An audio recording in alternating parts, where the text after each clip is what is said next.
I need you to listen to me carefully, and please don't shout or call anyone."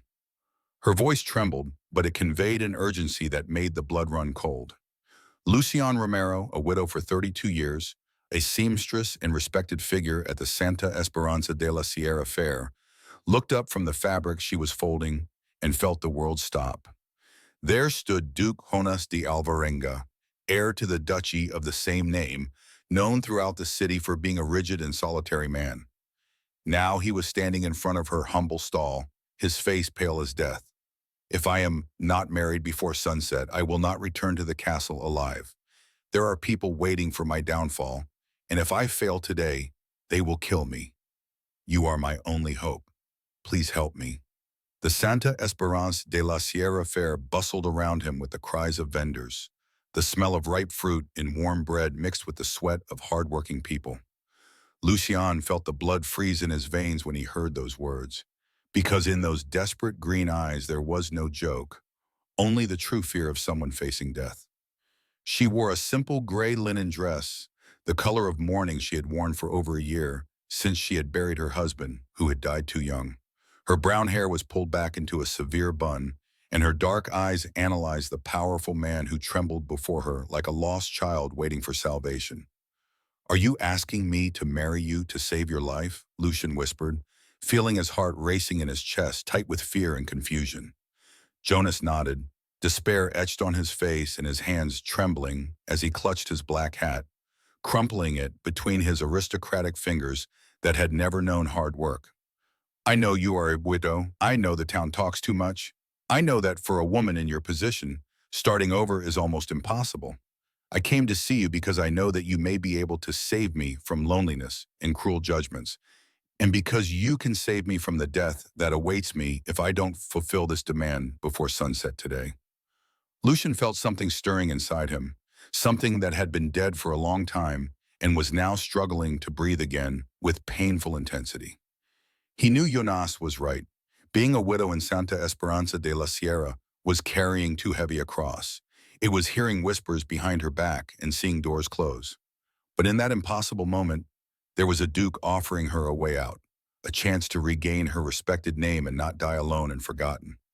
At the same time, the fear of surrendering, of trusting someone who could destroy her, made her recoil, her body tense and her heart heavy with doubt.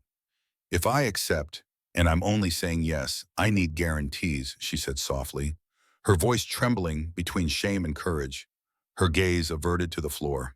She took a deep breath, gathered all her courage, and whispered, her cheeks burning with shame, "I need you to promise me here and now that you won't touch me, that you won't demand anything more from me than the name of wife before the city and before the church."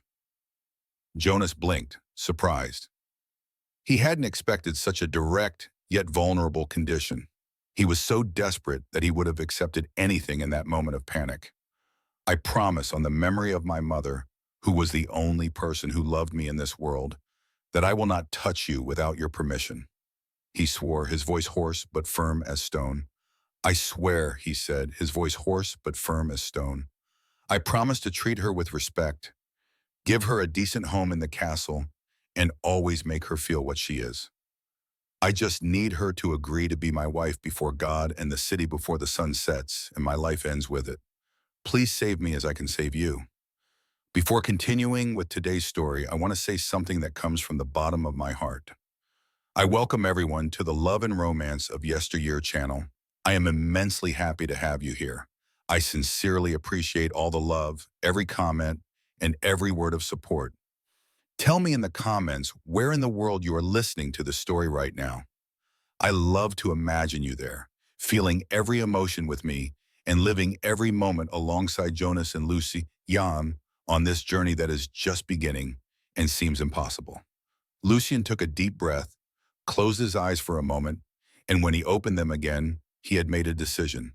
"I accept," he whispered, and the word came out like a sentence that would change everything forever, for better or for worse, sealing destinies that could no longer be reversed. Jonas extended his trembling hand, and Lucian placed his seamstress's weathered hand in that soft, noble palm, feeling the electric touch that passed through them both like lightning on a stormy night. As they began to walk together through the fair toward the old church that dominated the central square, the entire city seemed to freeze in time, as if God had stopped the world. Women dropped the fruit they were picking. Men interrupted their conversations with their mouths open, and even children stopped running to watch the impossible scene. Duke Jonas de Alvarenga, the most powerful man in Santa Esperanza de la Sierra, walked hand in hand with Luciane Romero, the widow seamstress from the fair, as if their lives depended on that moment. The murmurs began softly and grew like a wave that threatened to drown them. However, neither of them looked back. They simply kept going. Father Esteban was waiting for them at the church door, his arms crossed and his gaze stern, like someone who knows the truth even before it is spoken aloud. Duke Jonas, what is the meaning of this? Why are you in such a hurry?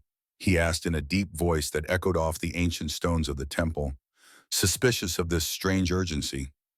Jonas squeezed Luciane's hand tighter, as if afraid she would run away, and looked at the priest with a determination that hid his fear of being discovered. Father, we have come to get married. This is real as the sun setting right now. The priest frowned, sensing that something was not right, but Jonas quickly looked away. I cannot marry you if there is a lie involved, Moan, insisted Father Esteban, stepping forward and looking at them with soul-piercing attention. Jonas squeezed Luciane's hand even tighter, almost hurting her, and replied in a controlled but tense voice, Father, we are here to get married. Father, we are here to get married. This is real. We are before God in the church, ready to take our vows. He didn't exactly lie, but he didn't tell the whole truth either, because he didn't want to give too much information and be forced to lie directly to the man of God. Lucian sensed the evasiveness. He found the nervous way he avoided details strange, but he said nothing at that critical moment. The ceremony was quick, with brief words and an ancient book opened like a sentence called Destiny with no turning back. Father Esteban pronounced the blessings in a deep voice that echoed off the cold walls of the church, but his eyes never left them, watching them both with suspicion. He knew there were too many secrets at that altar, a heavy secret that was being hidden from him, and that disturbed him deeply, for he had never heard of a courtship or engagement between the two. I now pronounce you husband and wife in the name of God, he finally said, but added with a steady gaze, know that I will be watching, because something here is not right and my heart finds no peace. And know that I will be watching, because something here is not right and my heart finds no peace. Outside the church, the whole town seemed to have gathered to comment as if they owned Lucian's life and had the right to judge it mercilessly. How long have they been engaged? Shouted a woman in a shrill voice that pierced Lucian's ears like a sharp needle. Mrs. Romero, she was engaged and didn't tell anyone. How could something like this happen so suddenly? Another voice joined the chorus of invasive and cruel questions. Lucian felt the humiliation burning inside her, noticing her cheeks flushing with shame. But before she could respond or flee, Jonas stood in front of her like a silent, imposing shield. She is now my wife, Jonas declared in a firm, cold voice that made people take a few steps back, intimidated by the Duke's presence. And we owe no one an explanation for our decisions, nor for when or how we choose to unite, he said, holding Luciane's arm with a gentleness that made it clear she was now under his protection and that no one would dare question it without first confronting him. The crowd murmured quietly, but no one had the courage to press the questions. They just watched as the Duke led her to the elegant carriage waiting for them in the square. As soon as the carriage doors closed and the noise of the city was muffled outside, Jonas released the air he had been holding in his lungs and turned to Luciane. Thank you, he said with a sincerity that shone in his tired green eyes. Thank you for agreeing to help me. Now we have to go to your house to pick up your things, your clothes, and everything you need. At that moment, Luciane felt reality crushing down on her. Now she would live in the Duke's castle, far from everything she knew, far from the simple life she had led that very morning when she left home without imagining any of this. Would you like me to help you carry your things? Jonas offered kindly, but Luciane shook her head. Her pride was still too strong to accept. I don't need help, Duke. I don't have much to take with me, she replied quietly, her gaze fixed on her trembling hands in her lap. After her husband's death, She had had to sell most of her belongings because she barely earned enough to eat working every day at the fair. What she had left fit into a small suitcase. Jonas felt something tighten in his chest when he heard that, a compassion he hadn't expected to feel. However, he said nothing, simply nodding in respectful silence.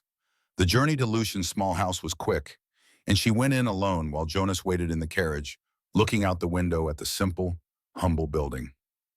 When she returned carrying a worn leather suitcase and a small wooden box, Jonas got out of the carriage to help her, even against his will, and took the suitcase carefully. The journey to the castle passed in complete silence.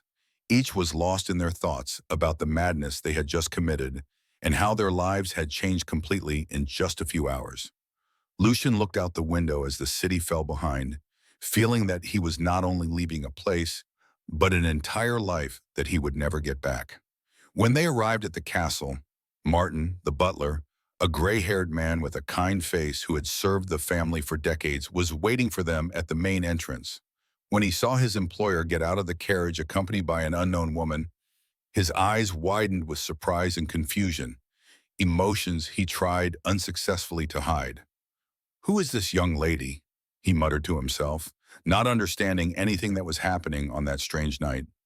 Jonas approached the butler with a weary expression and said, "Martin, I will calmly explain everything that happened today. For now, I need you to accommodate Mrs. Romero in one of the main rooms with all the comfort and respect she deserves as my wife." Martin, still confused by the fact that his master had left alone and returned with a wife, but obedient as always, asked no further questions. He bowed respectfully to Lucian and led her through the long, cold corridors of the castle, lit only by candles flickering on the walls. Lucian walked silently, observing the immense place that would now be her home. She felt small and lost in a world that did not belong to her. Everything smelled of old wood and a heavy loneliness that seemed to permeate every stone of those centuries-old walls. When Martin opened the door to one of the main rooms, Lucian held her breath at the sight of the enormous four-poster bed, the dark carved wooden furniture, and the heavy red velvet curtains that blocked out any outside light. As soon as Martine left and closed the door, Jonas appeared after knocking softly before entering. His face was even paler than at the fair, as if the weight of the day had finally fallen on him. "We need to talk about all this tomorrow," he said in a voice hoarse with exhaustion, leaning against the door frame as if his legs could no longer support him. "I'll tell you the truth at the right time, when things calm down a bit and I can get my thoughts in order. Please trust me until then." Those words sounded like a chain in Lucian's ears, binding her to an agreement she didn't fully understand, but she nodded because she was too tired to argue at that moment. "Will you accept my words for now? I agreed to marry you, didn't I?" Lucian replied, looking at Jonas with the steadfastness she still retained, despite the exhaustion that weighed heavily on her bones. "But you must know that I will not tolerate being kept in the dark for long, Duke. If you have brought me here, if you have made me your wife before God and the city, I deserve to know the whole truth about what is happening." Jonas nodded silently, left the room and closed the door, leaving her alone in that immensity of luxury that seemed too unreal to her. Lucian stood in the middle of the room, still dressed in her gray morning gown, feeling like an intruder in a place she had never belonged. Hours later, when Martin brought dinner on a silver tray with food more refined than Lucian had ever tasted in her entire life, she thanked him politely, but could hardly eat. Her stomach was knotted with nerves, fear, and the strange feeling of having jumped into the void without knowing if there was ground below. After Martin left, wishing her good night, Lucian took off her dress with trembling hands, put on a simple camisole she had brought from home, and lay down on that wonderful bed that seemed to engulf her in a softness she had never known. The sheets were made of such fine fabric that they felt like clouds. She closed her eyes and felt tears silently rolling down her face, not knowing if she was crying with relief at being alive and safe or with terror at the unknown future that awaited her in Menubis, in that gloomy castle full of secrets she did not yet know. The next morning arrived with a gray light filtering through the slits in the heavy curtains, and Lucian woke up disoriented for a moment, not understanding where she was. When the memory of the previous day came back like a violent wave, she sat up in bed, still wearing the simple nightgown she had brought from home, feeling her heart tighten with anxiety. The huge, soft bed seemed to swallow her up, and she looked around the luxurious room that still seemed too unreal to be true. A soft knock on the door startled her. "Just a moment," she said, and put on a gray dress. "Come in," she added, her voice still hoarse with sleep. Then Martin appeared at the door with a respectful smile that tried to hide his confusion. "Good morning, Duchess," he greeted her, and Luciana shuddered at the sound of that title. "Please wait here a moment," Martin asked politely. Before Luciana could ask why, he hurried out of the room. Minutes later, he returned accompanied by two maids carrying piles of dresses in a variety of colors and luxurious fabrics that Lucian had never imagined touching. "These dresses now belong to the lady," Martin explained, as the maids carefully placed them on the huge bed. "The castle has a large store of clothing that has been kept over the years, and the Duke asked that you choose whatever you would like to wear. You can change for breakfast if you want something more appropriate." Lucien looked at those magnificent dresses, touched the soft fabric of one of them with trembling fingers, and felt a mixture of gratitude and discomfort at receiving so much without understanding why. "Where is Duke Jonas?" she asked, turning to Martin with anxious eyes in search of answers. "I need to talk to him." The butler sighed deeply, as if the answer he had to give was also painful for him. "The Duke left early for the capital, ma'am. He should be back in a week, maybe a little longer, depending on the matters he has to resolve there." Lucian felt her legs give way and had to sit down on the edge of the bed, clenching her hands tightly on the fine sheets as she tried to process the devastating news. He had left her alone, abandoned in a castle full of strangers, without explanation, without even a goodbye or a word of comfort on that cold morning. "How could he leave like that?" she whispered, more to herself than to Martin. The butler approached her gently.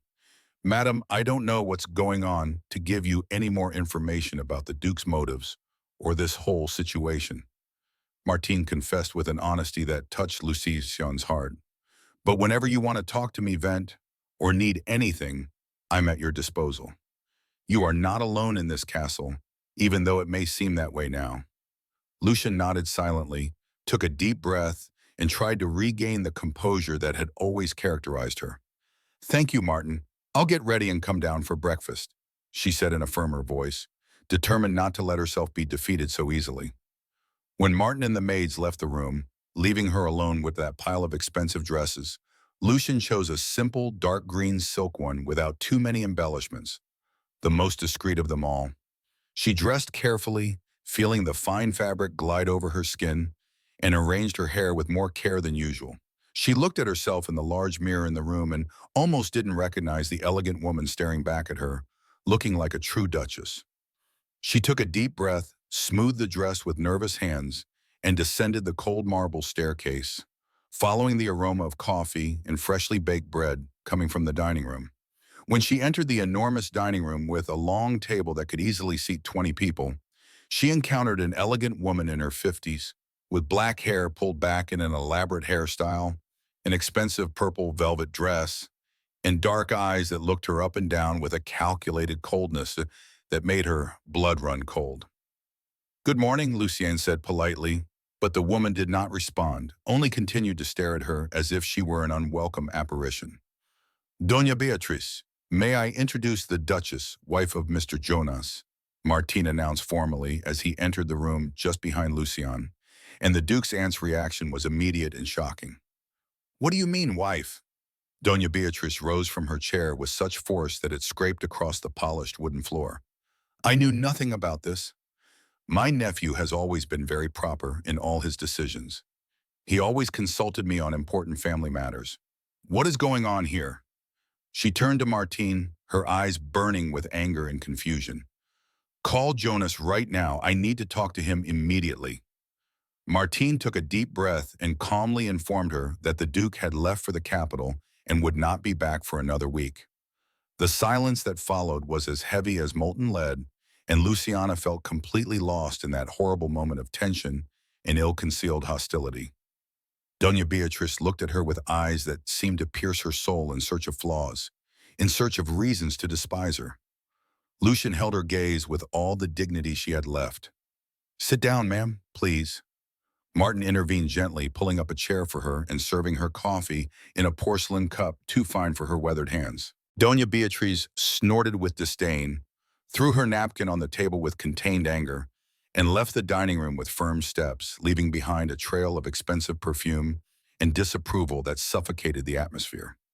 Lucian remained seated, alone at that enormous table, staring at the cup of coffee trembling in her hands. She felt lonelier than she had ever felt in her entire life as a widow. "Don't worry about Doña Beatriz now," Martín said gently, serving her fresh bread and jam in an attempt to comfort her. "She has always been a difficult woman, bitter about life. She doesn't like change or surprises, but in time she will get used to your presence here." Lucian didn't believe it, but he said nothing. He just thanked him with a slight nod and tried to eat his something, but his closed stomach could hardly accept it. "If you wish, you can see the castle, stroll through the gardens, explore the library, or any other place you like," Martín offered with genuine kindness. "Feel free. This is your home now. This house is as much yours as it is Duke Jonas's." Lucian looked at the butler and saw in him the only person in that immense, cold place who seemed to truly care about her, which made her feel a deep gratitude mixed with an even greater sadness. She nodded silently. After lunch, she got up from the table, left her coffee half finished, and decided she needed to explore the castle that was now her prison or her refuge. She still didn't know which it would be. Lucian didn't understand anything that was happening, and that lack of answers consumed her from within like a slow fire burning her soul. She knew she had made a rash decision at the fair, that she had married a man she barely knew, because she had no way to survive alone in that cruel city that devoured widows. The fair was her only source of income, but it was barely enough for her daily bread. And the loneliness was so oppressive that some nights she simply wanted to disappear. That was why she had accepted the Duke's impossible proposal, out of desperation, out of fear, and out of a faint hope that perhaps she could be saved, just as he said he needed to be saved. However, now, locked up in that huge cold castle, everything seemed too strange to her. Every detail that didn't fit made her more uneasy and frightened. She began to wonder if she had made the right decision, or if she had simply exchanged one prison of poverty for another, even worse and more gilded. Jonas did not return the next day, as she anxiously expected, nor the day after that, nor the day after that, and each dawn without answers increased the silent despair she tried to hide. Martin kindly informed her that indeed the Duke could take a week to return, perhaps even longer. Lucian felt her world collapse as she realized she was completely alone and did not understand what that man was doing there. After that horrible breakfast with Doña Beatriz, Lucian never saw the Duke's bitter aunt again, as if the woman had decided that he was not even worthy of her contempt. Doña Beatriz began to eat breakfast, lunch, and dinner locked in her room, avoiding any encounters. Lucian made the same decision, as she couldn't bear to eat alone at that huge table. Even so, she did not remain locked up like a prisoner. She went out to explore the place that was now her home, but which seemed more like a mausoleum of lives that were never happy. She met the other employees who treated her with forced respect, although they always looked at her with curiosity, asking her unspoken questions that she did not know how to answer. She met the cook, Doña Lucia, a plump woman with rosy cheeks and a warm smile who was the first person to treat her kindly since her arrival. "Welcome, Duchess. What a joy to have a young lady in this castle," said Doña Lucia, squeezing Lucian's hands with maternal strength so as not to be overcome by the loneliness that threatened to suffocate her. Lucian asked Martín for a sewing machine and some fabric, because sewing had always calmed her in the most difficult moments of her life. She spent the next few days sewing new curtains for the room, embroidering delicate details that reminded her of the simple work she did at the fair, keeping her hands busy so she wouldn't think too much. Sometimes she went to the kitchen to help Doña Lucia bake bread and cakes, feeling useful for the first time since her arrival at that gloomy place. However, even with these small distractions, every night as she lay down in that huge bed, Lucian wondered if Jonas would ever return, or if he had simply abandoned her after getting what he needed. The fear of having been used grew like a weed in her heart, poisoning any peace she tried to find in those long, silent days. 8 days passed, slow as centuries of silent suffering. 8 nights in which Lucian wondered alone what she had done with her life. And then, late one night, when she was already in bed and trying unsuccessfully to sleep, she heard firm knocks on the bedroom door that made her heart race. She got out of bed with trembling legs, put a robe over her nightgown, and opened the door with hands shaking with a mixture of fear and hope. There was Jonas, his face tired and his eyes heavy with dark circles, his green eyes laden with guilt that weighed like lead on his hunched shoulders. "Could you accompany me to the library?" he asked in a low, hesitant voice. "I need to talk to you, above all. I need to explain what happened." Lucian nodded silently because he didn't trust his own voice at that moment of confused emotions and followed Jonas through the dark corridors, lit only by flickering candles. They walked without exchanging a word, the silence between them heavy, filled with unspoken things, accumulated resentments, questions burning in their throats. When they reached the enormous library, filled with old books that smelled of mold and kept secrets, Jonas closed the door behind them and turned to Lucian with the expression of someone carrying an impossible weight. The air smelled of old paper and candle wax, and the faint light from the flames danced on the walls, creating shadows that seemed to come to life. "That day at the fair was my 30th birthday," Jonas began, his voice trembling with contained emotion that he struggled to control. "That morning I found a letter from my father, a will that no one knew about because he became too ill to speak before he died. He suffered a stroke that left him mute and paralyzed, and he died without being able to tell me about that terrible clause he had hidden in the will. I discovered that I had to get married that same day before sunset on my 30th birthday, or I would lose my title as Duke, all my lands and everything I am, as well as everything my family had built over generations." Lucian felt rage rising in his throat like bitter bile, and he could no longer hold back the words laden with pain and betrayal that he had been accumulating for 8 days. "I know you helped me by taking me out of that miserable life at the fair. I know you gave me this castle and these expensive clothes," he said in a trembling but firm voice. "But you told me they would kill you if you didn't marry. You lied to me, making me believe your life was in danger. And instead of talking to me and explaining the truth the next day, you simply disappeared, leaving me alone and confused. You don't do that to anyone, Jonas. That's wrong, and you know it." Jonas lowered his head in shame, his hands trembling as he ran his fingers through his dark hair in a gesture of despair that revealed that those days had also been difficult for him. "I had to go to court to officially report my marriage, submit the documents, and prove that I had fulfilled the requirements of the will within the established time frame," he explained in a hoarse voice. "I had to fulfill certain formalities required by the title after the marriage, sign papers, take oaths before the nobles. It was all very urgent and complicated.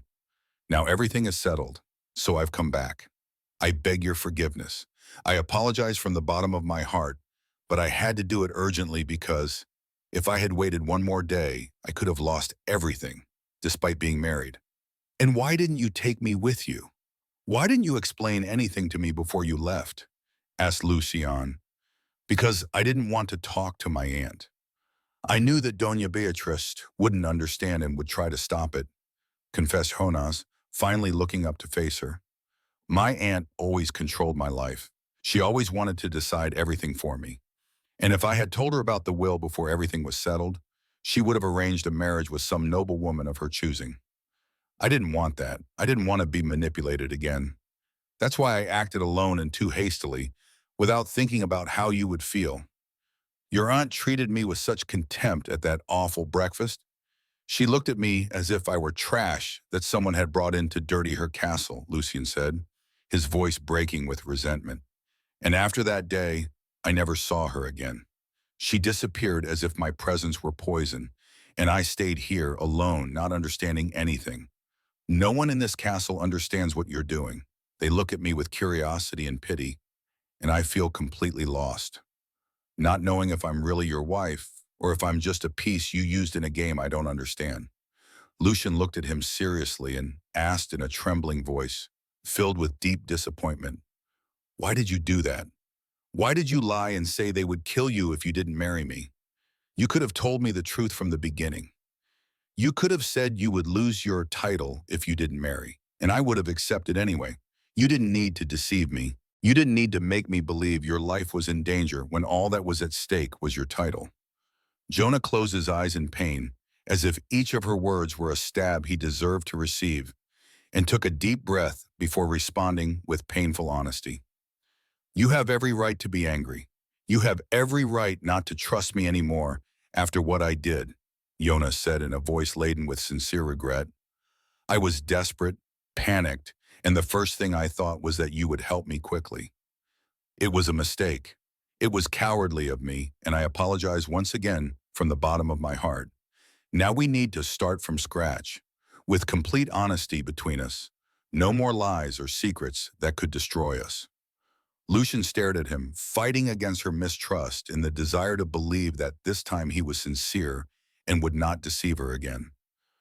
I don't know if I can after all this, Lucian confessed in a low voice that trembled with vulnerability. But tell me, how is this going to work from now on?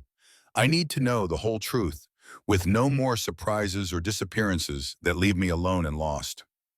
Jonas nodded and pulled up a chair for her to sit down. Then he sat down on another chair in front of her, their knees almost touching, in a closeness that created a forced intimacy. We need at least a year together so that there is no danger of me losing my title, he explained, looking her straight in the eye. A year for me to court you and for everyone to see that our marriage is real and lasting, not a hasty sham to fulfill a clause. And after that year, you will be free, Jonas continued, each word seeming to cost him great effort. I know that after your husband's death, you were left with practically nothing. I know you sold everything you had to survive and that you barely had enough to eat working at the fair. That's why, when all this is over, I won't leave you destitute.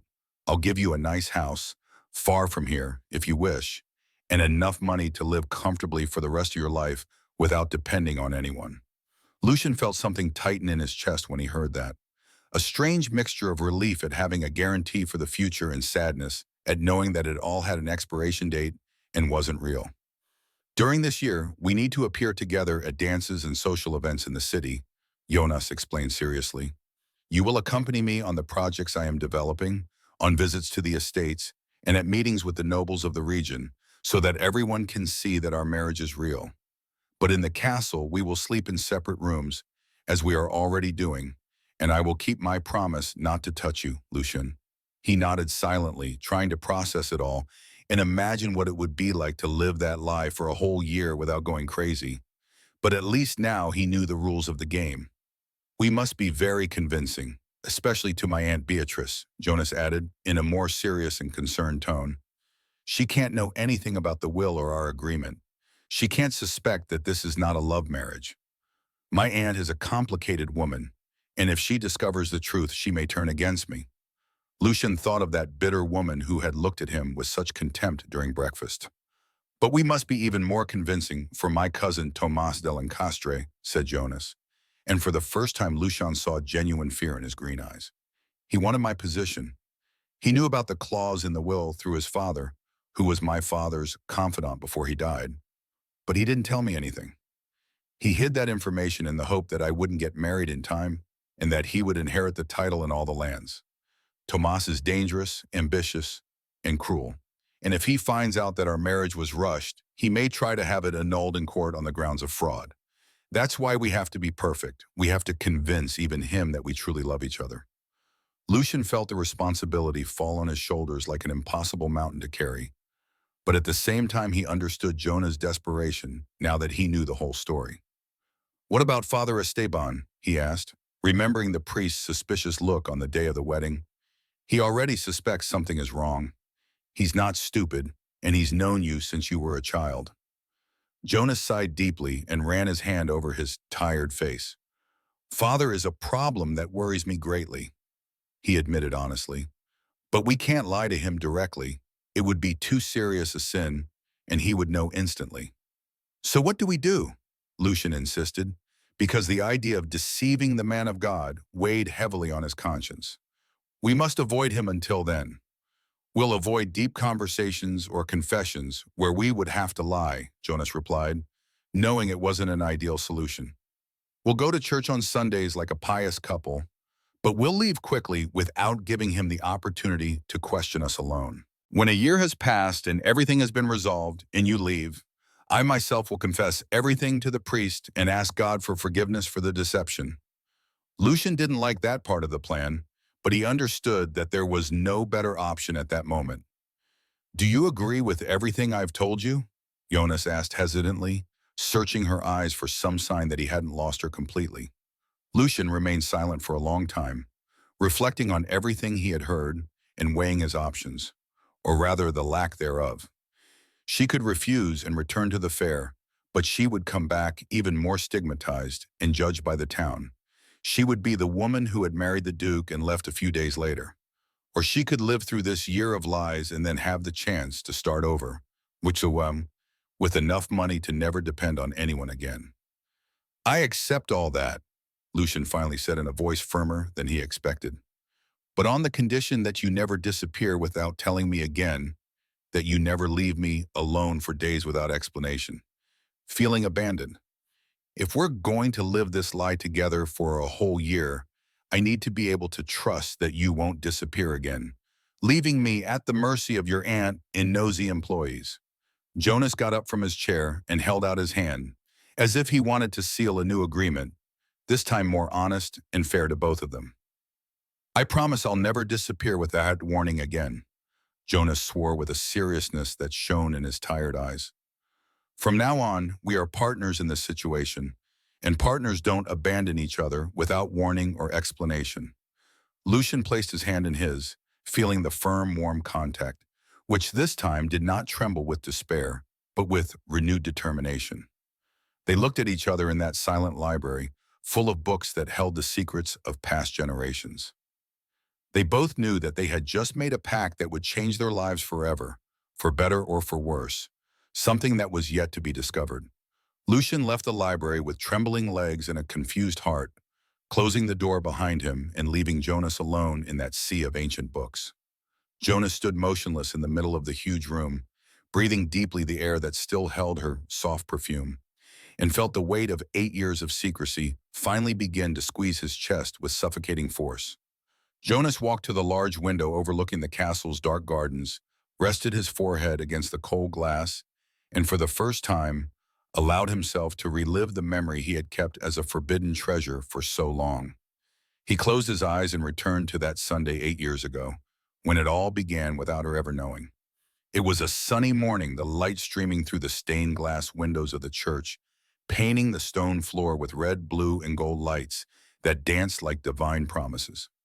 Jonas was sitting in his usual pew, alone as always, when she entered through the main door with her husband at her side, tenderly holding her arm. She wore a simple light blue linen dress, her brown hair pulled back into a delicate bun, with a few stray strands dancing around her face, illuminated by the sacred light that seemed to bless her in a special way. Jonas felt his breath catch as she passed by him with a shy smile and sat down on the bench in front of him, so close that he could see every detail without being noticed. From then on, every Sunday became a sweet and impossible torture from which Jonas could not escape, even though he knew it was wrong, that it was sinful. He always waited for her to enter and sit down first. He watched from afar to see where she would sit, and only then would he strategically sit behind her so he could see her throughout the Mass. He knew it was wrong because she was a married woman. He knew it was a sin to harbor such feelings for a woman who clearly loved her husband deeply, but he couldn't stop looking at her as if she were an impossible dream. He never tried to approach her, never spoke to her, never gave the slightest sign that she existed in his heart, like a distant and unattainable star that illuminated his gray Sundays. When her husband passed away a little over a year ago, Jonas knew even before the news spread throughout the city, because the priest announced it, asking for prayers for the widow. He felt deep sorrow for her. He imagined the suffering she must be going through and, at the same time, felt terrible guilt for allowing a misguided hope to arise in his heart. Many times he thought about approaching her, offering her discreet help, and perhaps, after the appropriate time of mourning, showing her honest and respectful interest. But he couldn't. Shyness and fear of rejection paralyzed him every time he tried to approach her, something that never happened. He saw her looking sad at the fair, selling her sewing with eyes that had lost their sparkle, her face thinner, revealing that she was hungry, and her hands working tirelessly to earn a few miserable coins. Jonas always found a way to have someone buy her work without her knowing that he was behind those purchases. He sent servants with made-up excuses just to discreetly put money in her hands. His Aunt Beatrice pressured him more and more to marry. She introduced him to young noblewomen at forced dinners and conspired to arrange marriages that he rejected with cold courtesy. But Jonas was in no hurry. He didn't want to marry just anyone to fulfill social expectations. He wanted to wait for Lucian to get over her mourning. He wanted to give it time. However, everything changed the morning he found his father's hidden will in the secret drawer of the old desk in his office. He read the terrible clause with his hands trembling with shock and panic. My son Jonas must be married before sunset on the day he turns 30, or he will lose the title of Duke of Alberenga and all his properties. He looked at the calendar and realized with horror that it was precisely his 30th birthday, and the sun was already high in the sky, advancing relentlessly toward the horizon. He fell into utter despair. He thought of all the women he knew, but he didn't trust any of them enough to prevent them from selling him out or blackmailing him later. None would agree to such a strange and hasty marriage without asking dangerous questions. Then he thought of Lucian, the only woman he trusted, even though they had never exchanged a single word, because he had observed her for 8 years and had seen her honesty, her dignity, and her quiet strength. Without thinking twice, he ran to the fair. He told her the lie that he would be killed because he didn't have time to come up with something better. And when she agreed to help him, he felt his heart race, not only from the relief of saving the title, but because it was true happiness. It was the realization of an impossible dream he had never dared to daydream about, because at last she would be his, even if it was for the wrong reasons and through a lie that deeply embarrassed him. Jonas opened his eyes, returning to the present. He was still leaning against the cold window of the empty library. He now had a year, 365 days, to truly win her over, to make her fall in love with him, just as he had been in love with her for 8 whole years. He would not hold her there forever against her will, like a cruel tyrant, but neither would he let her go without fighting with all his strength. He would win her over day after day, gesture after gesture, glance after glance, until she decided to stay. Not out of obligation or agreement, but out of true love, which he prayed for every night so that one day she would feel it for him.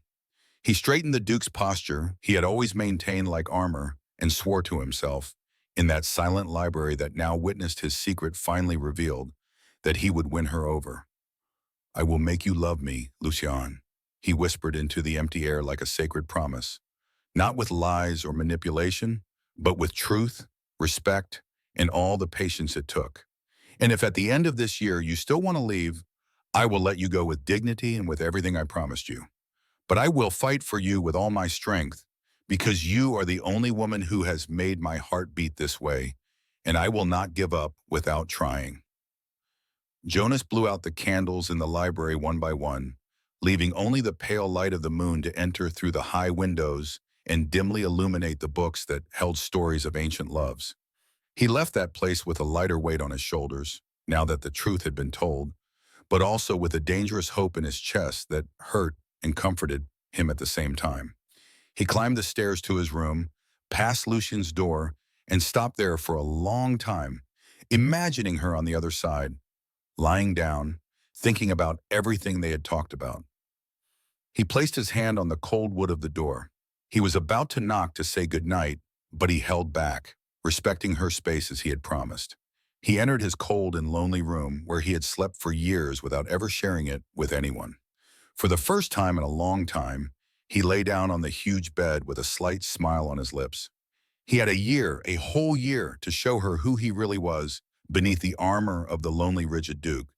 A year to make her laugh, to make her feel safe, to make her understand that he saw her, that he really saw her. Not as the seamstress at the fair or as the solution to a problem, but as the woman who had brightened his Sundays for 8 years without knowing it. And Jonas fell asleep that night with a hope he hadn't felt in a long time, praying that time would be his ally and not his enemy in this battle for a heart that did not yet belong to him. The days following the conversation in the library brought a strange but almost comfortable routine for Lucian. who was beginning to get to know every corner of that immense castle. Doña Beatriz, however, remained a bitter shadow crossing the corridors, avoiding any encounter and making it very clear that she did not accept Lucian as her nephew's legitimate wife. When they accidentally crossed paths, the Duke's aunt looked away with an icy contempt that cut deeper than words, making it clear that the intruder from the fair would never be welcome in the family. Lucian tried not to let it bother her, but every cold glance from Doña Beatriz was a painful reminder that she did not belong in that world of luxury and noble titles. One sunny and pleasant afternoon, Lucian was sitting in the castle's back garden sewing new curtains for the visiting room, taking advantage of the natural light and fresh air that smelled of wildflowers. Her fingers worked skillfully on the light blue fabric, creating delicate embroidery reminiscent of the simple work she did at the fair. When Jonas appeared, walking across the lawn with his hands in his pockets, he stopped when he saw her there. So focused and natural in that environment that seemed to embrace her better than the cold interior of the castle. He smiled slightly before approaching her. "Good afternoon, Lucian," he greeted her gently, and she looked up, startled, for she had not heard him arrive, her heart racing for no apparent reason. "I would like to invite you to a ball tonight at the residence of the Marquis de Silva," said Jonas. Lucian felt her stomach churn with nerves. "It will be your official introduction to high society as my wife, and I know it won't be easy, but I'll be by your side the whole time." Lucian swallowed hard at the thought of all those elegant people who would judge her and know that she was nothing more than a fairground seamstress pretending to be a duchess. "I don't know if I'm ready for that," she confessed in a trembling voice. But Jonas knelt beside her on the soft grass, and his green eyes met hers with an intensity that disarmed her. "You are stronger than you imagine, and I promise you that I will not allow anyone to humiliate you," he said with a conviction that warmed Lucian's chest in a strange way. She finally nodded, agreeing to go to that terrifying ball, and Jonas smiled with genuine gratitude before getting up and returning inside the castle. Hours later, as the sun began to descend on the horizon, painting the sky orange and pink, Martin knocked on Lucian's door, carrying 3 magnificent dresses for her to choose from. "The Duke has asked me to help you choose the most appropriate one for the occasion, ma'am," he explained with a paternal gentleness that always comforted her in those moments of growing insecurity. Lucian chose an emerald green dress made of pure silk with delicate gold embroidery at the waist and on the long sleeves. Elegant, but not overly flashy, so as not to appear as if she were trying too hard. Doña Lucia, the beloved cook, who had become her only true friend in the castle, came up to help her get ready and combed her brown hair into loose curls that fell elegantly over her shoulders. "You look beautiful, Duchess. You're going to make all those ladies green with envy," said Doña Lucia as she fastened a pearl brooch in Lucian's hair. Lucian looked at her reflection in the mirror, not quite recognizing herself in the elegant woman staring back at her with nervous, frightened eyes. When she descended the main staircase that evening, she found Jonas waiting for her in the lobby. He was wearing an impeccable black suit, a gray vest, and a dark silk tie that made him look even more imposing. His green eyes widened when he saw her, and for a moment he was speechless, simply staring at her as if he were contemplating something impossible and wonderful. "You look stunning," he finally managed to say in a hoarse voice. Lucian felt her cheeks burning with embarrassment and something else she couldn't name, something dangerous that made her heart race improperly. Doña Beatriz appeared shortly after, dressed in dark purple and with a stern look of disapproval on her face. But she said nothing. She simply entered the carriage with stiff movements, like a dethroned queen. In the luxurious carriage, which swayed gently along the stone roads on the way to the Marquis's residence, Jonas sat next to Lucian while Doña Beatriz occupied the front seat and looked out the window with visible disdain. Suddenly, Lucian felt Jonas's warm hand envelop hers in a gesture of support, and the contact took her by surprise, causing her whole body to shiver.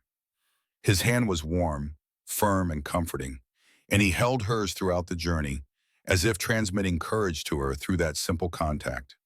Lucian looked down and watched his fingers intertwined with hers. They needed to convince her aunt that they were a couple, but she felt the warmth spreading through her arm and chest and wondered why it affected her so much, if it was just part of the act.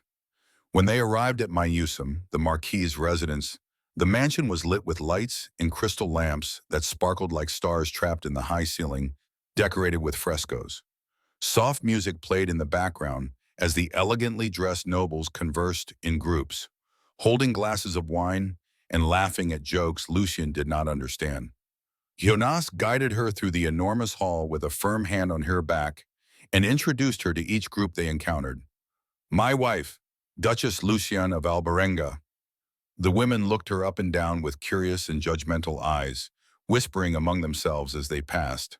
Lucian felt each gaze like a needle piercing his exposed and vulnerable skin. Who is that woman? Where did she come from? I've never seen her at any event before, asked a lady in a blue dress, loud enough for everyone around her to hear. Doña Beatriz, trying to control the damage, began to say in a fake, sweet voice, she is from a distant land, from a respectable but discreet family that prefers not to frequent society too much. But before she could continue with the lie, an elderly woman with gray hair and sharp eyes approached and looked at Lucian with an intensity that made his blood run cold. Wait a minute. She's the widow from the fair, isn't she? I've seen her several times at church, selling her sewing in the square, she said loudly enough for half the room to hear her clearly. The silence that followed was deafening, and Lucian felt all heads turned toward her with a mixture of recognition and surprise tinged with ill-concealed contempt. Doña Beatriz turned pale as wax, her lips pressed together in shame and anger, clearly wishing she could disappear from there immediately so as not to be associated with such public humiliation. Jonas, however, squeezed Lucian's hand tighter and whispered in her ear, hold your head high and ignore the comments. Hold your head high and ignore the comments. You are my wife and you deserve the same respect as any of these women. Lucian took a deep breath, straightened his posture, and held the curious glances with a dignity forged by years of survival at the fair under constant judgment. At that moment, Tomás de Lencastre appeared, crossing the room with measured steps and an elegant smile that did not reach his cold, calculating eyes. He was tall, with black hair combed back perfectly, dressed in a light gray suit that highlighted his athletic figure, and he had an aristocratic beauty that hid something dangerous. Cousin Jonas, how wonderful to see you finally married, Tomás greeted him with a soft voice laden with venom disguised as honey. Then he turned to Lucian and looked her up and down with a slow, invasive gaze that made her feel naked and exposed in front of everyone, analyzing every detail with an interest that went beyond simple polite curiosity. And this must be the famous new Duchess that the whole town is talking about, Tomás said, taking Lucian's hand and kissing it exaggeratedly and for longer than was appropriate. Jonas tensed beside him, his jaw clenched with contained rage, but he maintained his composure as a polite nobleman. Even so, he wanted to rip his hand away. I wish you both an excellent dance, Tomás continued with a smile that seemed like a veiled threat. And very soon I will pay a visit to the castle to get to know my new cousin better and discuss family matters that must be dealt with urgently. Cousin Jonas walked away, leaving a trail of tension in the air, and Lucian felt a chill run down his spine, and as he realized that this man was dangerous in ways he did not yet fully understand. Jonas gently led her to the center of the room, where other couples were dancing to a romantic melody, and placed one hand on her waist while holding her other hand firmly. Trust me, he whispered, and began to guide her through the steps of the dance, which she barely knew but tried to follow without stepping on his feet. Since her husband's death, Lucian had never been so close to a man. She had never felt the warmth of a male body so close to hers. Now she found herself wrapped in Jonas's arms, feeling things that frightened and confused her. His scent was woody and masculine, mixed with something soft that reminded her of sandalwood and invaded her senses, leaving her dizzy, but not only from the movement of the dance. His hands on her waist and hers were warm, firm but gentle, guiding her carefully so she wouldn't miss a step in front of all those judging eyes. Lucian could feel his muscles moving under his sweatband as he turned. She could feel his breath brushing against her hair. She could feel his heart beating fast against his chest as they drew closer. It was too much. Everything was too much. And in the middle of that dance, she realized, horrified, what was happening. She was beginning to feel something for this man, something that went beyond the agreement they had reached, something dangerous that could destroy her when it was all over. Panic began to squeeze her chest as if it were a giant hand suffocating her. When the music ended, she quickly pulled away from Jonas. She was breathing heavily. "Can we go?" Lucian asked in a trembling voice. Her eyes shining with tears, she was struggling not to let fall in the middle of that room full of curious strangers. Jonas looked at her with concern, sensing that something was wrong, though without understanding exactly what, and nodded immediately without asking any questions. "Sure, we'll leave right now," he said, taking her hand again and guiding her toward the exit, ignoring the whispers behind them and the disapproving look from Doña Beatriz, who remained behind. Back in the car, Lucian remained silent, staring out the window at the dark night, trying to understand what he was feeling and fearing what those confusing feelings might mean for the fragile agreement they had made. Over the following weeks, Lucian had to face several high society gatherings with Jonas, each more suffocating than the last. There were endless afternoons at the exclusive club for the nobility, where elegant women talked about empty things and measured her with judgmental glances. There were also two more dances in luxurious mansions where she danced with Jonas, feeling that dangerous heat that confused her more and more, while whispers followed her around every corner. Lucian did not enjoy any of it, all the falsehood, the smiles that hid venom. But Jonas was always by her side, showing her extreme attention and kindness in ways that made his heart ache. He talked to her about everything: politics, the duchy's business, lands, and people who depended on him. And Lucian was genuinely interested in everything he said. She saw the passion in his green eyes when he explained the social projects he supported and the way he cared for the poorest in the region, which made her see him in a completely different light from the desperate man she had met at the fair. Social projects were what he most enjoyed sharing with him, especially visits to the city orphanage, which they had already been to 3 times. The children had completely fallen in love with Lucian. They would run out to hug her as soon as they saw her arrive. They asked her to tell them stories and teach them how to sew little rag dolls from scraps of fabric. But the one they really adored was Jonas. They would run after him in the orphanage courtyard shouting, "Duke Jonas! Duke Jonas!" as if he were a fairy tale hero. He would play with them without fear of getting his expensive suit dirty. He would carry the little ones on his shoulders. He told funny stories that made them laugh out loud. And in those moments, Lucian saw a man completely different from the stiff Duke everyone knew. Sister Adelaide, the nun who had run the orphanage for decades, always praised him in a motherly voice. "He's a good man. He seems happy, happier than I've seen him in all these years," she told Luciani on one of his visits, watching Jonas surrounded by laughing children. "You have done him good.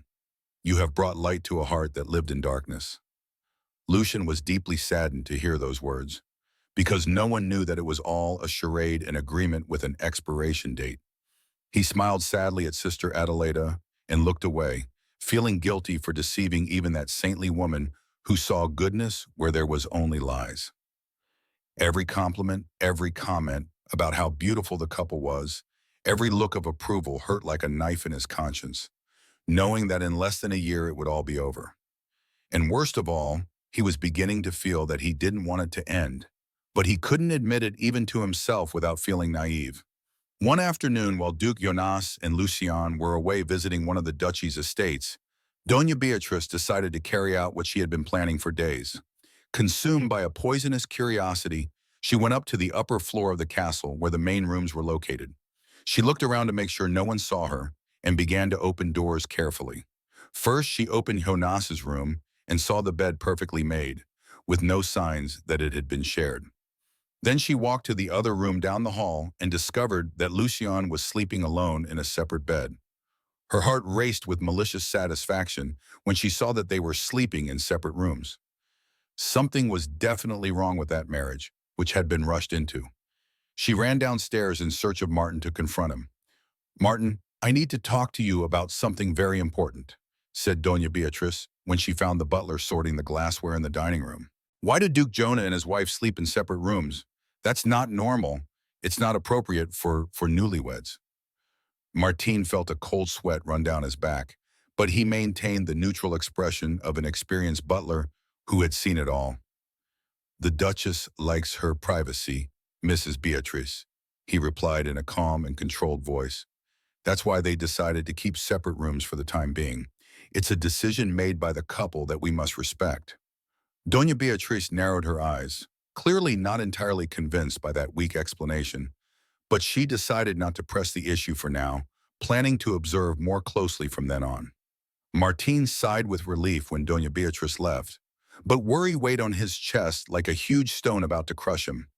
Even though the Duke or Duchess hadn't said anything directly to him, Martín knew what was going on. He had eyes and decades of experience observing that family. He needed to talk to them urgently before Doña Beatriz discovered everything and caused irreparable disaster. That same night, when Jonas and Lucian returned from the ranch, tired but calm, Martín called them to a private conversation in the library with a serious expression that immediately alarmed them. "Your aunt found out today that you sleep in separate rooms," Martín said bluntly, watching the color drain from Jonas's face instantly. "She questioned me about it and I gave her an excuse, but she's suspicious, very suspicious. I need to know what's really going on here so I can better protect you." Jonas looked at Lucian silently for permission, and she nodded wearily, understanding that they could no longer hide the truth from Martín, who clearly already knew too much. "What do you mean she's suspicious? What exactly did she say?" Jonas asked in a tense voice that cut through the air like a knife. "Sir, I already know everything," Martín confessed, looking Jonas straight in the eye with respect, but also with firmness. "I'm not stupid. I saw how quickly it all happened. I saw the desperation that day. I saw how you act when you're alone and how you behave in front of others. Besides, I'm the one who attends to Duchess Lucian every morning. You can trust me. I have always been loyal to this family and I will not betray you now." Jonas exhaled deeply, ran his hands over his tired face, and realized he had no choice but to trust the butler he had known since childhood. He told him everything. He told him everything. His father's will, the terrible 30-year clause, the desperation at the fair, the agreement with Lucian. He hid nothing. This time Martin listened silently, without interrupting, and when Jonas finished, the butler slowly shook his head thoughtfully. "Sir, I understand everything now, but I must say that you need to be much more convincing in front of your aunt," he advised with the wisdom of one who has lived a long life. "Doña Beatriz is a cunning and dangerous woman when she sets her mind to it, and if she discovers that this marriage is only a temporary arrangement, she can use it to destroy you and take control of the duchy to give it to her son, Tomás de Lencastre. I think that's why she decided to come and live here after your brother's death. She surely knew about that clause and wanted to protect her son, not you. You must behave like a real married couple whenever she is around. You should touch each other, look at each other, show affection that will convince even the most skeptical observer, and stop sleeping in separate rooms." Jonas and Lucian looked at each other uncomfortably, but they knew Martín was right and that they had to try harder. The next morning the sun streamed through the large windows and illuminated the garden, where Doña Beatriz was drinking tea alone while watching the roses, which were blooming beautifully and fragrantly. Jonas found Lucian in the hallway and whispered his plan to her urgently. "My aunt is in the garden right now. We need to convince her that we are a real married couple. We have to do something that leaves no doubt." Lucian felt her stomach tighten with nerves, but she nodded, understanding the necessity of this dangerous act. They went out together as if they were simply going for a walk in the fragrant gardens, holding hands and laughing at something Jonas made up to seem natural. They stopped strategically by the old stone fountain, where they knew Doña Beatriz could see them clearly. Jonas turned to Lucian with an intense look that made her heart race painfully. He placed his hands on her waist gently, but also with possessive firmness. "Trust me," he whispered, so softly that only she could hear him. Then he leaned in slowly, giving her time to pull away if she wanted to. She didn't pull away. When his lips touched hers, Lucian felt the whole world disappear, as if only the two of them existed in that impossible moment. The kiss, which was supposed to be quick and superficial to convince her aunt, began softly and almost shyly, but something happened that neither of them expected, something that transformed that performance into a pure and terrifying truth. Jonas deepened the kiss with an urgency that was not feigned. He pulled Lucian toward him, feeling her body tremble against his. She responded by giving herself completely to the moment. His hands moved up her back to her face, caressing her cheeks with his thumbs as he kissed her, with a passion that had been contained for 8 years and kept silent, a painful silence. Lucian intertwined her fingers in his hair, pulling him even closer, feeling his taste on her lips and his heat invading every cell of her body. Time stood still, the world disappeared, and only that kiss existed, burning and healing at the same time, confusing and clarifying, destroying and rebuilding everything. When they finally separated for lack of air, Jonas kept his face close to hers, their breaths mingling and his green eyes shining with something intense and dangerous that made Luciana tremble. Then he looked over her shoulder and saw Doña Beatriz standing by the rosebush, watching them with an indecipherable expression. Jonas immediately composed himself and returned to his role as Duke. "Aunt Beatrice, I didn't see you there," he said, his voice still hoarse from the kiss, greeting her with a polite gesture while keeping his arm protectively and possessively around Lucian's waist. Doña Beatriz nodded coldly, returned to the castle without saying a word, and left them alone in the fragrant garden. Lucian had believed in that kiss with every fiber of her being. It had seemed real to her, charged with feelings that went far beyond the necessary acting. She was torn by a terrible conflict, because for her that kiss had been real. She felt things she hadn't felt since her husband's death, perhaps things she hadn't even felt with him. How could it be just theater when her whole body still burned from Jonah's touch? How could it be a lie when her heart was beating so wildly? They returned to the castle in heavy silence, each lost in confusing thoughts they didn't dare share. Lucian ran up to her room, locking herself in to cry alone, unable to understand what she was feeling. But what Lucian didn't know, what she couldn't imagine as she cried alone in that huge room, was that Jonas had felt it too. That night he stood in the library, his hand trembling as he held a glass of cognac he couldn't bring himself to drink, reliving that kiss over and over again in his tortured mind. He had planned for it to be just a convincing display for his aunt. He had believed he could control his feelings and maintain the necessary emotional distance.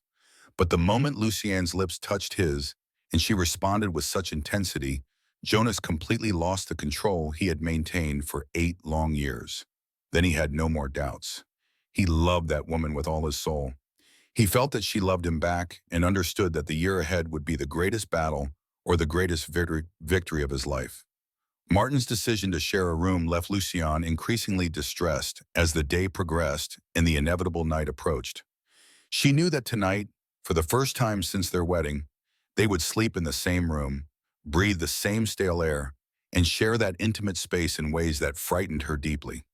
Throughout the day, Lucian watched the maids go up and down the stairs carrying her things, and with each trip, the anxiety that weighed on her chest increased, as if a giant hand were slowly suffocating her.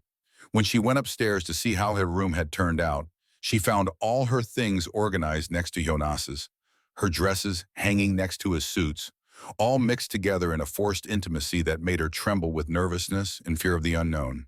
She trembled at the thought of sharing a bed with this man, of sleeping so close to him, feeling the warmth of his body and hearing his breathing in the silence of the night.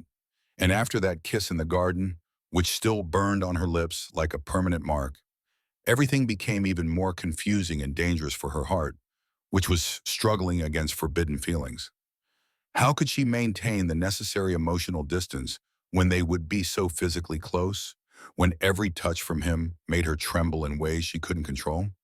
Lucian spent the whole day trying to calm down, but her fear and anxiety only grew as the hours ticked away toward that terrifying night. That night, to complicate matters further, Tomás Delencastre arrived for dinner with them, just as he had promised at Pinem Sentencin 2 weeks earlier. The table was set with the finest china, candles illuminated their faces with a golden flickering light, and the tension in the air was so thick that Lucian could barely breathe. Jonas and Lucien hid their feelings well.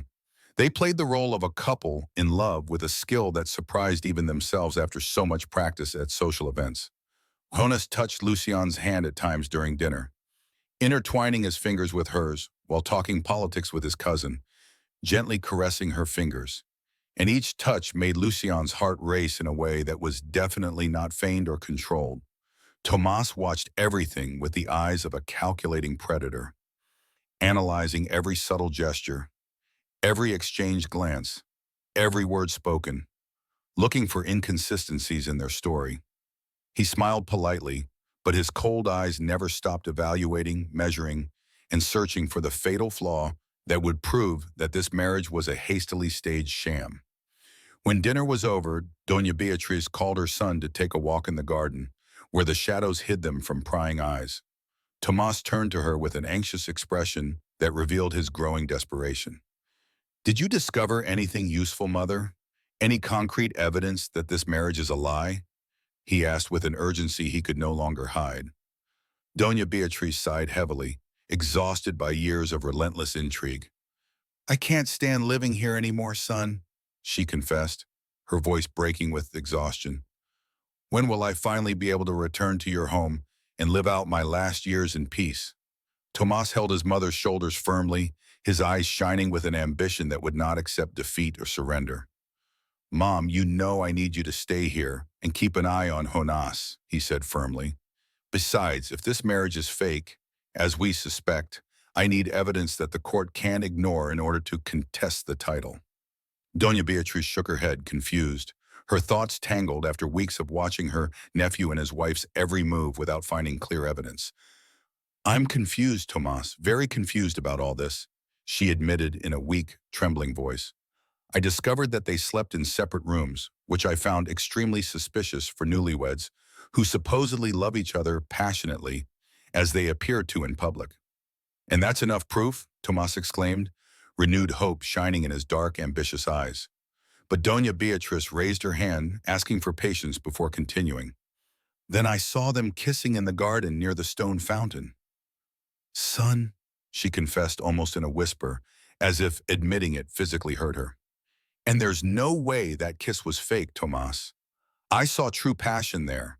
I saw total and complete surrender. It was something that cannot be faked so perfectly, even by an excellent actor." Tomas clenched his fists in uncontrollable rage, refusing to accept that he had lost the title to a real marriage. "We need definitive, irrefutable proof. Mother," he said in a voice so cold it cut through the warm night air, "something that leaves no doubt, that clearly shows that this marriage was rushed through just to fulfill the clause in the will. Keep watching, keep searching, search the castle if necessary, but find something I can use against him in court." Doña Beatriz sighed, but promised to keep looking for evidence, even against her own intuition, which was beginning to waver. She said goodbye to her son at the castle gate and watched him leave in the elegant carriage back to his mansion, anger etched on his aristocratic face. That same night, when the house finally fell silent and all the servants retired to their rooms, Jonas and Lucian climbed slowly and heavily up to their shared room. As they entered and closed the door, the silence between them was deafening, charged with a sexual tension that suffocated the air. Jonas saw the fear in her eyes and hastened to reassure her with a gentle and respectful voice, just as he had always promised. "Don't worry, Lucian," he said, pointing to the floor next to the huge bed. "I asked Martin to leave a smaller mattress here for me on the floor, and then I'll hide it under the bed during the day so no one will discover the arrangement we made." Lucian looked at that thin, uncomfortable mattress on the cold wooden floor, and deep down he didn't want him to sleep there as if he were less than human. He was a duke, but she knew she couldn't invite him into bed without sending the wrong signals, without getting her hopes up for things that might not exist beyond the temporary agreement. She changed behind the wooden screen, her hands shaking so much that she could barely unbutton her dress. And when she finally lay down on the huge bed in her simple nightgown, she covered herself up to her neck, as if that would protect her. Jonas blew out the candles, leaving only the faint light of the moon coming in through the window, and lay down on the thin mattress, feeling every imperfection in the floor through the inadequate fabric. They lay in silence for several long minutes, each pretending to be asleep, but both wide awake and aware of the other's presence so close. Jonas wanted to get up and lie down beside her. He wanted to hold her and confess everything he had felt during those 8 years he had kept locked away in his aching chest. But he knew she didn't love him yet, that she wasn't ready to accept him completely, and that he had to respect her time, as he had always promised her. However, the more he tried to convince himself of this, the more impossible it was for him to remain silent. And finally, he couldn't hold back the words that burned in his throat. "Lucien, we need to talk," he said hoarsely, breaking the heavy silence that suffocated them. She turned in bed to look at him.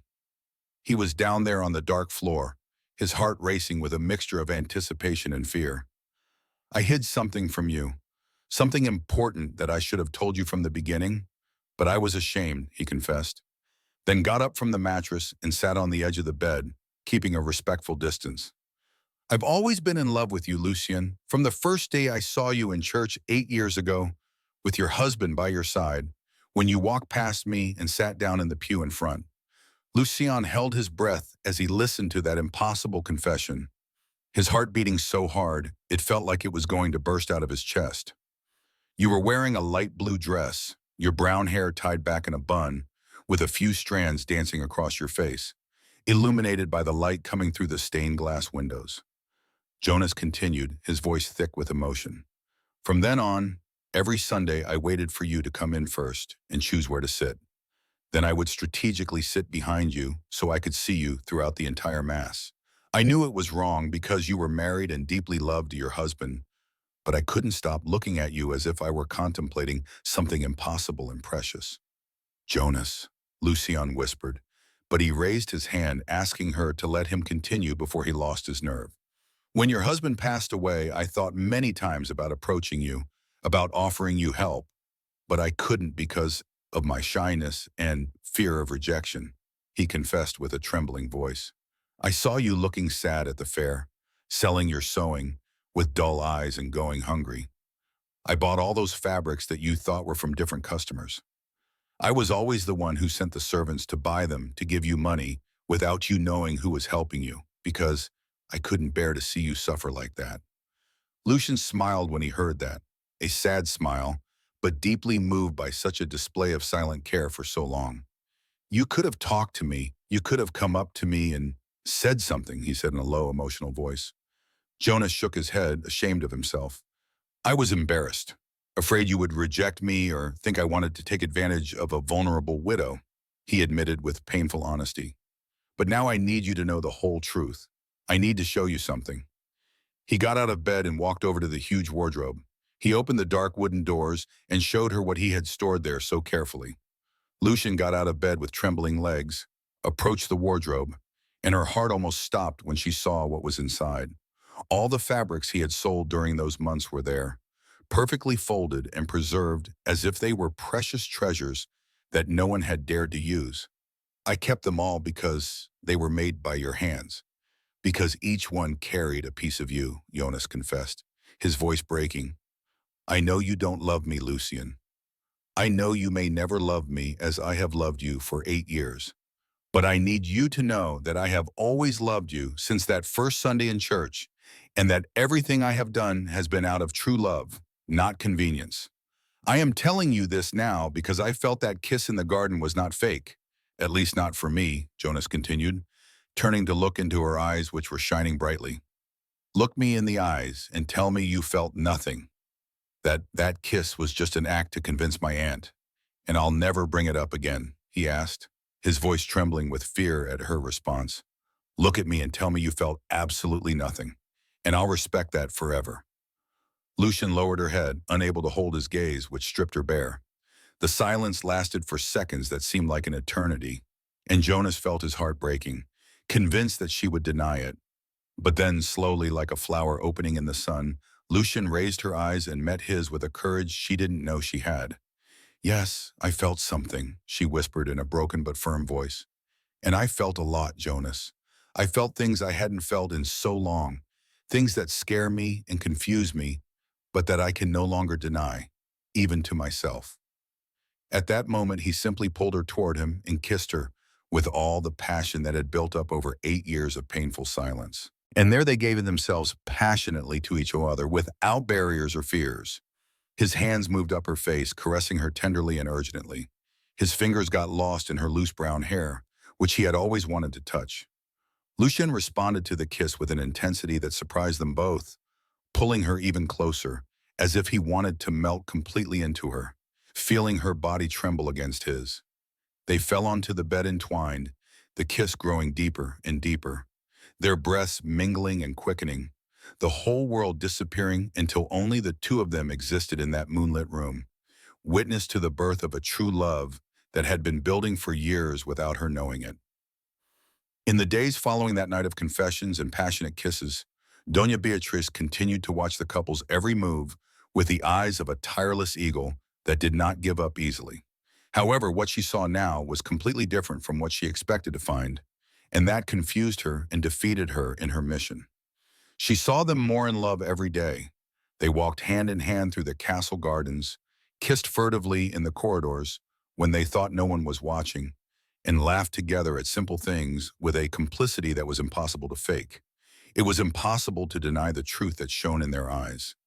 The way Jonas looked at Luciana, as if she were the only woman in the world. The way Luciana smiled at him with a tenderness capable of softening even Beatrice's heart. One afternoon, driven by a curiosity she couldn't control, Beatrice sneaked back into the Duke's room, knowing they were visiting the orphanage. She opened the closet with trembling hands and saw that all of Luciana's things were completely mixed up with Jonas's. Her dresses next to his suits, her jewelry in the same box as his insignia. She went downstairs with a heavy heart and questioned Martin in a voice tired from searching without finding what she was looking for. "Why are the Duchess's things now all in Martin's room?" she asked with a distrust that was no longer as strong as before. The butler smiled gently and replied with an honesty that sounded too true to be a lie. "Why couldn't they bear to remain apart, Mrs. Beatrice? Their love is too real to sleep in separate rooms." Her son Tomas continued to pressure her with insistent letters asking for news and proof of the fake marriage. But Beatrice finally had the courage to write him the truth. She told him to abandon this futile search because everything was real, because the love between Jonas and Lucian was so genuine that even she, with all her cynicism and bitterness, could no longer deny it. She also announced that she would return home, because she could no longer bear to remain in that castle, witnessing a happiness she herself had never experienced. And so she did, weeks later, leaving the castle lighter and brighter, without her gloomy presence that brought judgment and mistrust to every dark corner. One Sunday after church, as Jonas and Lucian were leaving hand in hand, smiling at each other, Father Esteban called them over with a serious expression that made both their hearts race with fear. "I need to talk to you both in private," he said, leading them to the silent sacristy that smelled of incense and old wood. Jonas and Lucian looked at each other nervously, knowing they could no longer avoid the conversation they had been putting off for months. They decided together that it was time to confess everything. They sat in front of the priest with their hands clasped, seeking strength in each other, and told him the whole truth without omitting any details. The desperate will, the cruel 30-year clause, the hasty agreement at the fair, everything they had hidden since that impossible day. When they finished speaking, their voices trembling and expecting harsh judgment or even the annulment of their marriage, Father Esteban watched them for a long moment in silence.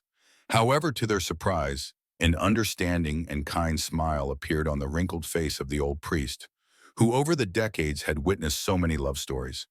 "But from what I can see, the lie didn't last long, did it?" he said with the wisdom of one who knows the human heart better than anyone. They had started with a false agreement, but God had transformed it into true love, and that was all that mattered now. Jonas smiled with relief and hugged Lucian tightly, kissing the top of his head with infinite tenderness. "I love this woman, Father. I love her with all my being," he confessed openly before God and the holy man. The priest blessed them with his weathered hands and watched them walk away hand in hand. He smiled, knowing that true love always finds its way, even when it is born of the most unlikely and complex circumstances. Lucian began to take charge of Jonah's social projects with a passion and dedication that made each initiative greater and more beautiful. He created a new orphanage in the city, dedicated especially to abandoned girls who needed to learn trades in order to survive with dignity in the future. He personally taught sewing and spent hours with them, telling them stories and teaching them that they could be whatever they wanted despite their difficult circumstances. Jonas watched her work with those girls and fell more in love every day with this incredible woman who had brought light and purpose to a life that had previously consisted only of duties and cold loneliness. They worked together as a perfect team, complimenting each other in ways that made the duchy prosper and brought smiles to the faces of the people in the streets. And then the special day arrived, Jonas's birthday, exactly 1 year after that desperate day at the fair that had changed everything forever. Very early in the morning, when the sun was just beginning to paint the sky pink and gold, Jonas woke Lucian with soft kisses on his face and a mysterious smile on her lips. "Come with me," he said, pulling her out of bed. She was sleepy, but she smiled curiously. They rode together through the green fields of the estate, the cool morning wind ruffling their hair, until they reached that hidden stream they had visited several times in recent weeks to get away from prying eyes. It was a magical place where crystal clear water ran over smooth stones and the trees provided the perfect shade to hide from the world. They sat on the soft grass by the stream and let the sound of the water create a natural music perfect for such an important moment. Jonas took her hands in his, looked at her intently, and completely melted Lucian's heart. "Do you know what day it is today?" he asked in a soft, excited voice. Lucian smiled tenderly and caressed his face with her free hand. "It's your birthday," she replied, and he smiled back, although there was something more serious behind that smile that made her curious and slightly uneasy. "A year ago today, we made a deal at the fair. A year since you agreed to save me from total ruin," Jonas said, his voice slightly trembling. "And I want to know if you want to continue with that agreement. If you want to stay with me, not out of obligation, but out of your own choice." Lucian hugged him tightly and kissed him passionately, without hesitation. When he pulled away, tears of happiness were shining in his eyes. "Of course I want to continue, Jonas. Why do you have doubts?" she said with conviction. Jonas needed to hear it. He needed clear words that she had not yet spoken, even though she had shown him in 1,000 ways. "I know we're good. I can see that you seem happy by my side," he said with a vulnerability he rarely showed. "But I need to know, Lucian, how do you really feel about me? I need to hear it from your own lips, to be sure I'm not daydreaming about something that doesn't exist." Lucian then realized, with a tightening of his heart, that he had never told her exactly what she needed to hear, that he had never verbalized the feeling he showed with every gesture. He knew what words he had been waiting for since that first passionate kiss. He looked deeply into Jonas's green eyes, which shone with a mixture of hope and fear of rejection. He held his face in his hands with infinite tenderness and said in a clear, firm voice, "I love you, Jonas. I love you with all the strength of my heart, which I learned to open again thanks to you. It all started in the worst way, with lies and despair, but I have learned to truly love you over these months living by your side. I learned to love your kindness, which never fails, even on difficult days. Your care for me, which makes me feel protected and valued," Lucian continued, with tears in his eyes and a radiant smile. "I learned to love the immense affection you have for the children at the orphanage, the way you kneel on the floor to play with them without caring about getting your expensive suit dirty. I love you, Jonas de Alvarenga. I love you in a way I didn't know was possible to feel again after so much pain and loneliness."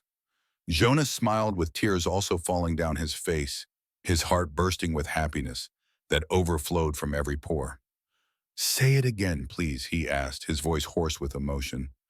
Lucian stood up, pulling him up with him, and shouted to the open sky and the whole world to hear him. "I love you, Jonas." Then he kissed her with a passion that took his breath away, spinning her around in his arms, laughing with a pure, uncontrollable happiness that couldn't fit in his chest. When they finally separated, panting and smiling like happy children, Lucian took her hand gently and a mysterious smile appeared on his flushed face. "I have a gift for you too," he said, his voice trembling with emotion, and he placed his hand on her belly, still flat, but already holding the most precious life. She had known for a week that she was pregnant, but she had waited until his birthday to give him the news in the most special way possible. Jonas looked at his hand on her belly, not understanding at first, but then reality hit him like a bolt of lightning that illuminated everything at once. "Is it true? Are you pregnant?" he asked, his voice breaking with emotion so intense he could hardly breathe. Lucian smiled with tears of happiness streaming down her face and nodded. "Yes, my love, we're going to have a baby," she said. In that moment, he kissed her with an intensity that conveyed all the love, all the gratitude, and all the happiness that could not be expressed in human words. They remained embraced by the stream, listening to the water flow and the birds sing, as they planned a future that now included a child born of true love that had risen from the ashes of a desperate agreement. And so we conclude another story that began in the worst possible way, but ended exactly as it should have ended, with true love, forgiveness, and new beginnings that heal old wounds. Jonas and Lucian prove that even when everything begins with lies and despair, authentic love can transform the most impossible situations into something beautiful and lasting. They lived happily in a castle that was no longer gloomy, but filled with children's laughter, projects to help the poor, and a love that overflowed and spread to everyone around them. And when months later that beautiful girl was born, with her father's green eyes and her mother's brown hair, they knew that God had transformed that one-year agreement into an eternal blessing. If, like me, you enjoy period romances that make your heart beat faster, subscribe to the channel and activate the bell so you don't miss any of our stories. If you like to travel back in time and feel every emotion alongside the characters, subscribe to the channel and activate the bell so you don't miss any of our stories. Tell us in the comments what you thought of this story of Jonas and Lucian, and if you supported them as much as I did while narrating each chapter. Thank you very much for accompanying me to the end of this beautiful journey. See you in the next story, which I promise will be as exciting as this one. See you soon, and may true love always find you as it found our beloved characters.